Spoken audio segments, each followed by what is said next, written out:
السلام علیکم۔ کیا آپ جانتے ہیں کورونا سے 1 صدی پہلے بھی کسی بیماری نے دنیا کے ایک جدید ترین ملک کے ایک جدید ترین شہر بلکہ اس وقت کے ایک معاشی سپر پاور شہر کو کئی دن نہیں بلکہ کئی مہینوں تک لاک ڈاؤن کی زد میں رکھا۔ یہاں خاص طور پر بچوں کے لیے اسکولز بند کر دیے گئے، وہ بھی غیر معینہ مدت تک کے لیے۔ سوئمنگ پولز بند کر دیے گئے، فیملی پارکس بند کر دیے گئے، پلے گراؤنڈز بند کر دیے گئے، یہاں تک کہ بچوں کو فیملی فنکشنز اور دیگر تقریبات میں ساتھ لے جانے پر بھی مکمل طور پر پابندی عائد رہی۔ اس ملک کے اس شہر کو مکمل طور پر آئسولیٹ کر دیا گیا۔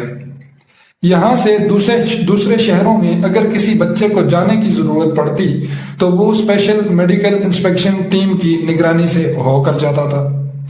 جیسے آج پاکستان میں ہمیں دوسری دنیا وزٹ کرنے کے لیے پولیو ویکسین کارڈ کی ضرورت پڑتی ہے، اسی طرح اس شہر سے باہر جانے کے لیے خاص طور پر بچوں کو اس ٹیم کی نگرانی سے ہو کر جانا پڑتا تھا۔ دوسرے شہروں سے اس شہر میں بچوں کی آمد و رفت محدود کر دی گئی بلکہ تقریباً ختم کر دی گئی۔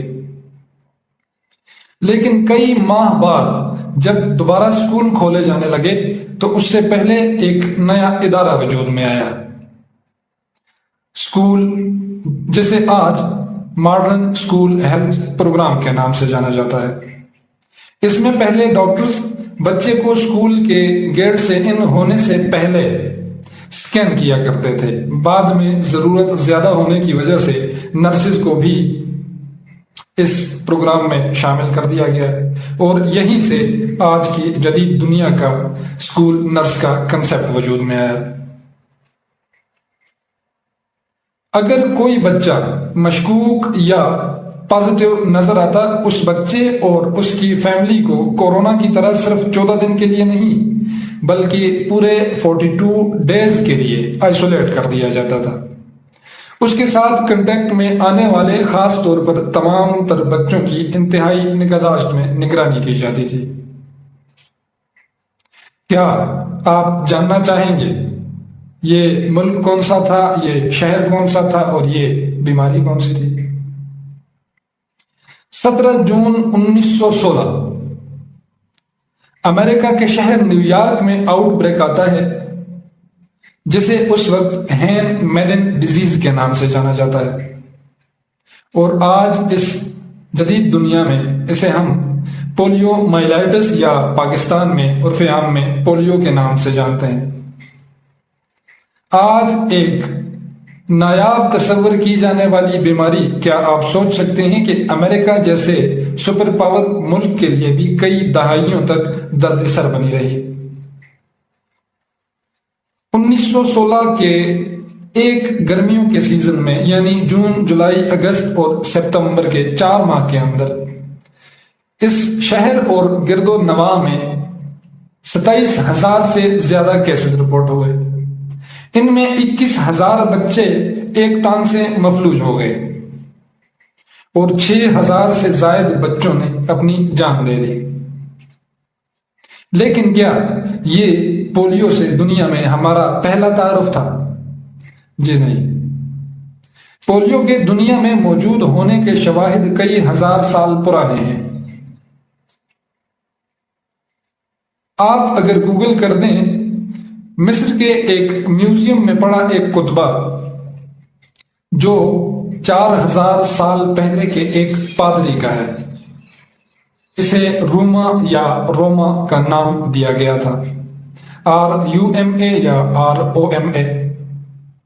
اس کی ایک ٹانگ مفلوج ہے۔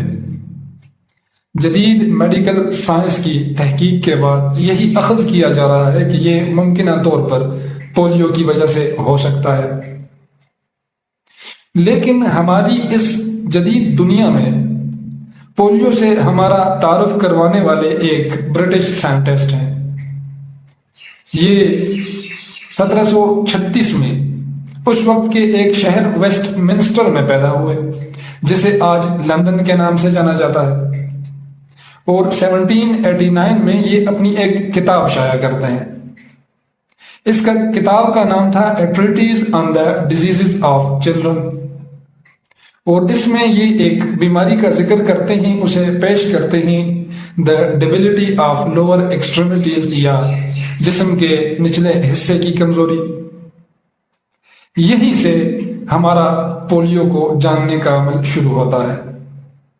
1840 میں ایک اور سائنٹسٹ آتے ہیں، جیکب ہین۔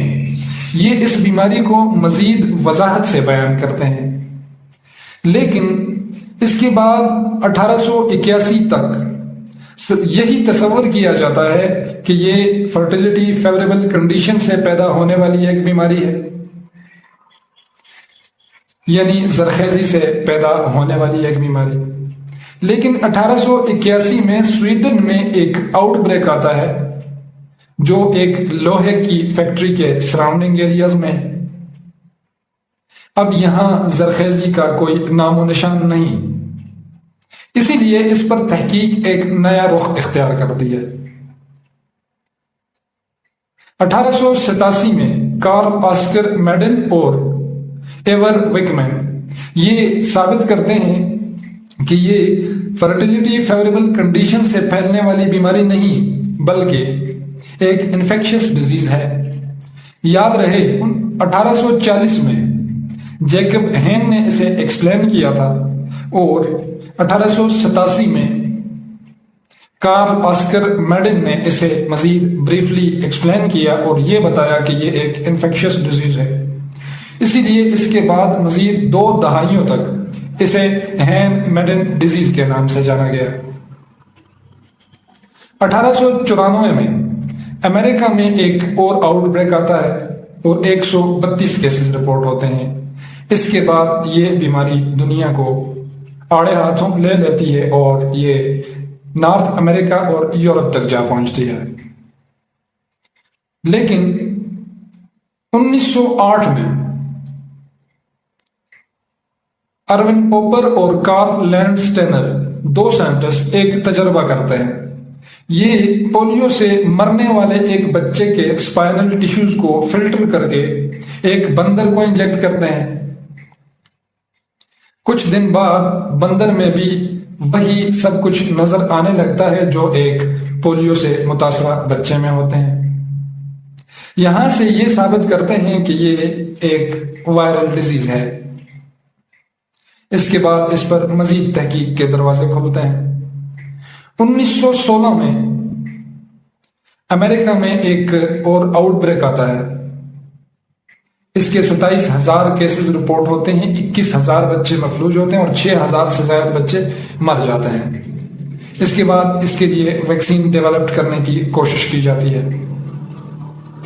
1930 میں اس کے لیے پہلی ویکسین ڈیولپ کی جاتی ہے، لیکن ناکامی کا سامنا کرنا پڑتا ہے۔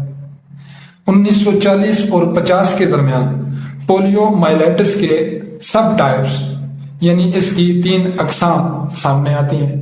ٹائپ 1، ٹائپ 2 اور ٹائپ 3 کا نام دیا جاتا ہے۔ اب 1949 میں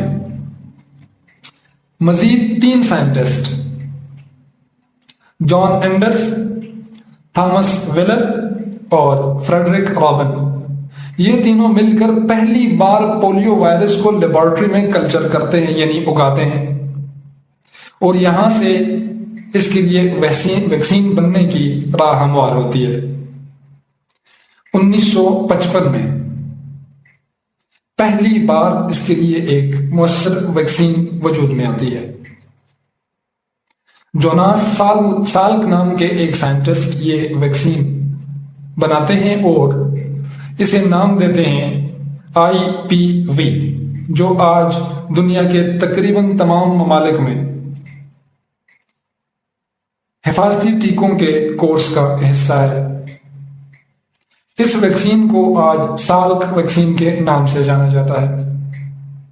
یہاں سے کمپیننگ سٹارٹ ہوتی ہے، یعنی کولیکٹیولی کسی علاقے میں اس کے خلاف ایک منظم مہم کا آغاز ہوتا ہے۔ چونکہ یہ ایک انجیکٹیبل ویکسین تھی، ایکسپینسو بھی تھی، اور اس کو لگانے کے لیے ٹرینڈ پرسنز کی بھی ضرورت تھی، اسی لیے ماس کیمپیننگ ممکن نہ ہو سکی۔ لیکن 1957 اور 1959 کے درمیان تجربات کے بعد 1961 میں البرٹ سیون نام کے ایک سائنٹسٹ نے ایک اور ویکسین بنائی اور اسے نام دیا OPV، اورل پولیو ویکسین۔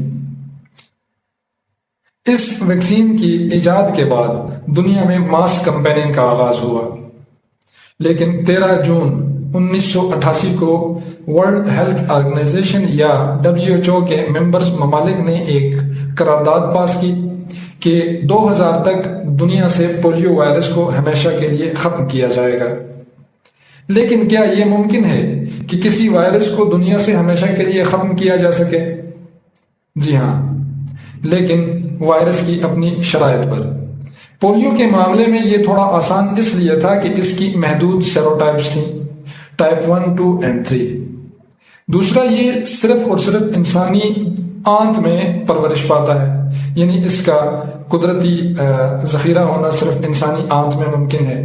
اسی لیے یہ سوچا گیا کہ اگر تمام تر انسانوں کو یا تمام تر انسانوں کی آنتوں سے اس وائرس کو ختم کر دیا جائے تو یہ دنیا سے ختم کیا جا سکتا ہے، کیونکہ انسان کے علاوہ یہ دنیا میں سوائے ان بندروں کے جن پر آسٹریا کے 2 سائنٹسٹ نے تجربہ کیا تھا اور کسی بھی جانور میں قدرتی طور پر نہ پایا گیا۔ اس کے بعد 1994 میں امریکہ کو پولیو فری سرٹیفکیشن کی ضرورت پڑی۔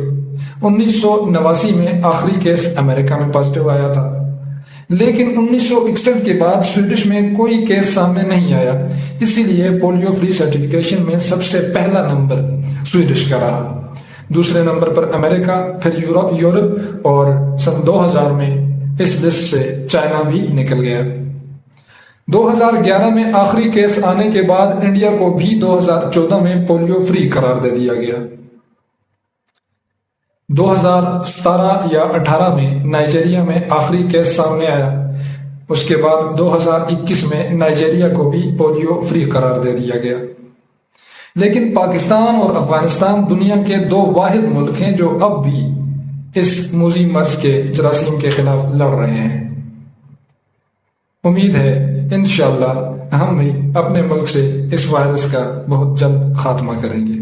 انشاءاللہ ہم نیکسٹ ایپیسوڈ میں جاننے کی کوشش کریں گے کہ اگر IPV دنیا کے تمام ممالک کے API پروگرام کا حصہ ہے تو OPV استعمال کیوں نہیں کی جاتی، یہ ویکسین جسم کے ساتھ کیا کرتی ہے اور جسم اس ویکسین کے ساتھ کیا کرتا ہے، کیا اس ویکسین کے اندر موجود وائرس دنیا کے لیے خطرہ بن سکتا ہے۔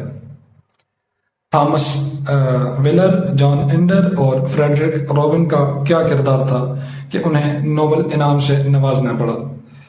انشاءاللہ تفصیل سے جانیں گے یہ اور اس کے علاوہ بہت کچھ۔ انتظار کیجیے گا۔ اللہ حافظ۔